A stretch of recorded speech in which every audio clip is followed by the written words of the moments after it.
the MTN 9 o'clock news. And good evening. Thanks for joining us on this Monday. I'm Andrea Lutz. A lot developing across the state of Montana tonight, including this.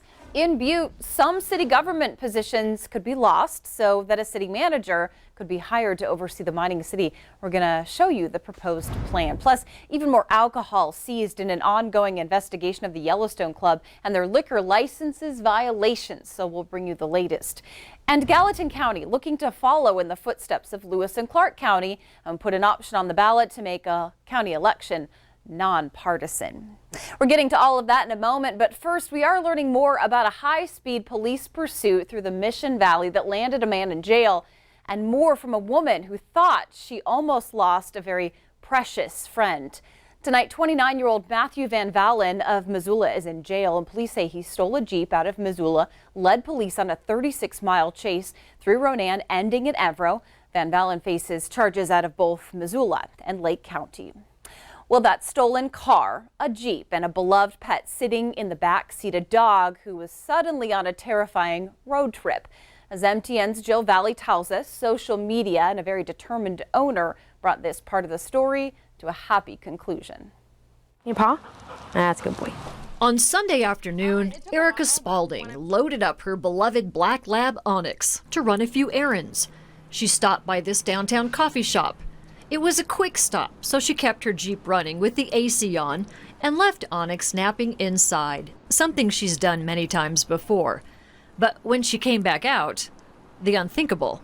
And I found myself standing in an empty parking spot where I was parked before, and I was so thrown off that I thought, wait, did I park here? Have I lost my mind? And then I'm like, I think there's an emergency going on right now.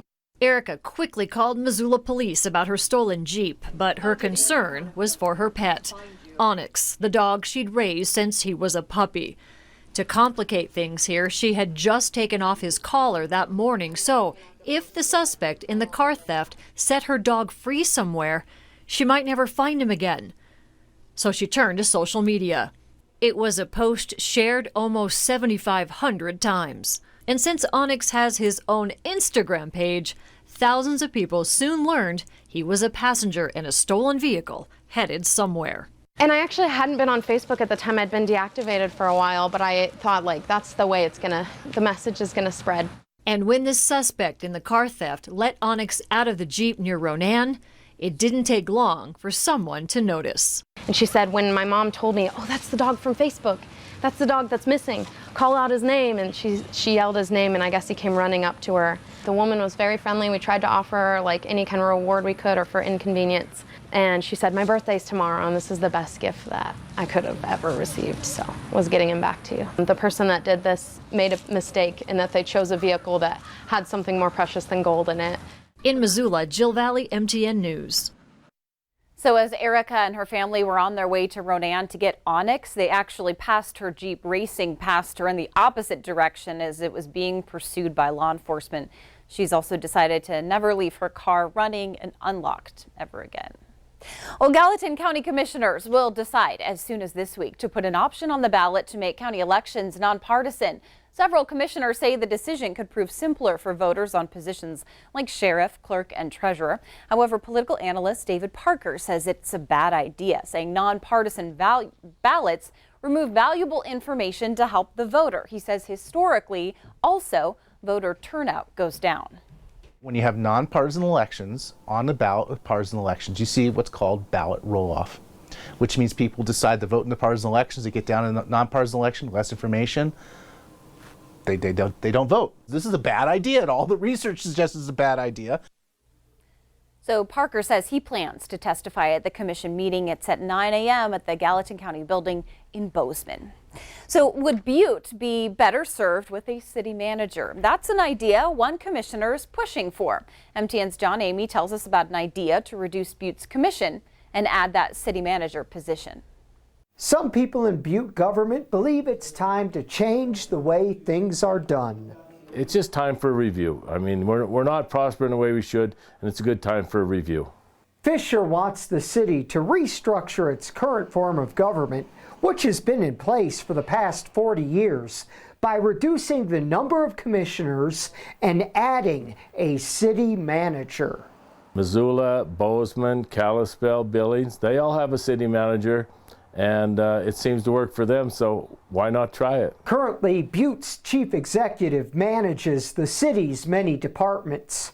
A city manager is a trained professional that would be hired by the city to run the daily operations. The chief executive is kind of a PR person, where a city manager would be kind of somebody that could operate the city the way that it's supposed to be run. Like Butte-Sobo has 545 or 550 employees, and the chief executive has a lot of duties to do besides, try to deal with the unions and the personnel in the courthouse. Fisher adds that he doesn't believe it's effective to have 12 part-time commissioners on the council. He would rather cut that number in half and make the commission seats full-time. And each commissioner has, about 1,500 or so citizens in their districts, and the districts for the commissioners are designated by the legislative districts, and I'm not sure that's a good idea either. Fisher will ask the council to form a citizens committee to further explore this idea. In Butte, John Amy, MTN News. And a city manager could make as much as $100,000 just to manage all of those city departments. Although it's still undecided, Montana Governor Steve Bullock got a boost in his chance for the next presidential debate. Bullock and California Representative Eric Swalwell were jockeying for that final spot. The debate is July 30th and 31st in Detroit. Today, Swalwell ended his run for campaign for president. And Bullock is believed to have met that polling threshold. The Democratic National Committee makes a final decision July 17th. The day after the Yellowstone Club settled with the state over multiple liquor violations, officials have seized 800 bottles of alcohol in an ongoing investigation. Officials seized liquor, beer, and wine from the Yellowstone Club on June 25th at a building near the airport, and this in addition to that $370,000 fine the Yellowstone Club already endured for keeping liquor not on the record, but keeping it stored. It's not clear, though, if the seizure is related to previous charges. A controversial Whitefish Marathon that's route runs through grizzly bear habitat has been allowed again for October. The 50-mile race, it's been going on for 9 years. This year, it will change locations, though, and runners will start on the face of Whitefish Mountain Resort. That decision leaving many concerned as the trails technically run through bear country. While bear attacks are rare in the area, officials say safety measures are in place. It's not in the backcountry, and the course is going to be extremely well marked, so we don't anticipate anybody getting lost up there. And then we are going to track runners as they start the race, and then at each aid station we'll make sure the runners are checking in and coming through. And if anybody is missing from that roster, we know, they're within this section of trail.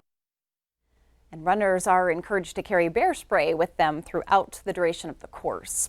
There's new information tonight as the Helena Aviation Center is using new technology to better accommodate very large air tankers.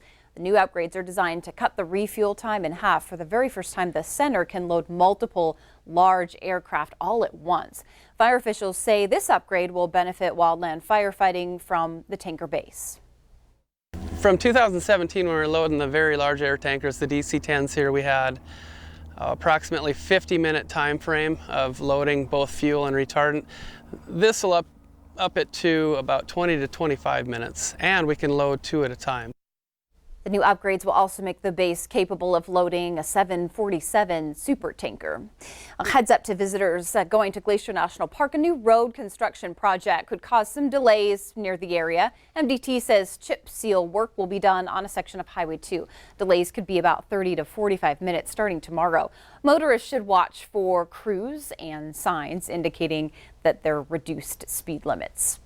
Helena Public School leaders are asking folks to weigh in on a possible change to traffic flow to improve parking around Central School. The school district is working with the city on a proposal to change 7th Avenue to a one-way street. Drivers would only be able to go west from Warren Street to Cruz Avenue. creating room for new angled parking spaces. There's a public meeting on the proposed change. It's Thursday at 7 at the First Baptist Church. So it would do two things. It would essentially provide additional parking for employees and for visitors to the school, and it would relieve some of the traffic that having a flow of traffic towards the neighborhood would cause. So that proposal will go before the Helena City Commission as well for final approval. The district hopes to reach a decision before the school year starts again. Still to come on tonight's MTN 9 o'clock news. A Montana-made computer is helping NASA learn more about the moon. We're going to hear more from the creators of the project coming up before it heads out into outer space. But Bob, how's that weather looking outside? Well, we've had some severe thunderstorms in the south central part of the state today. It looks like tomorrow, though, just some isolated showers of thunderstorms all over the state. We'll have an update for you coming your way after the break.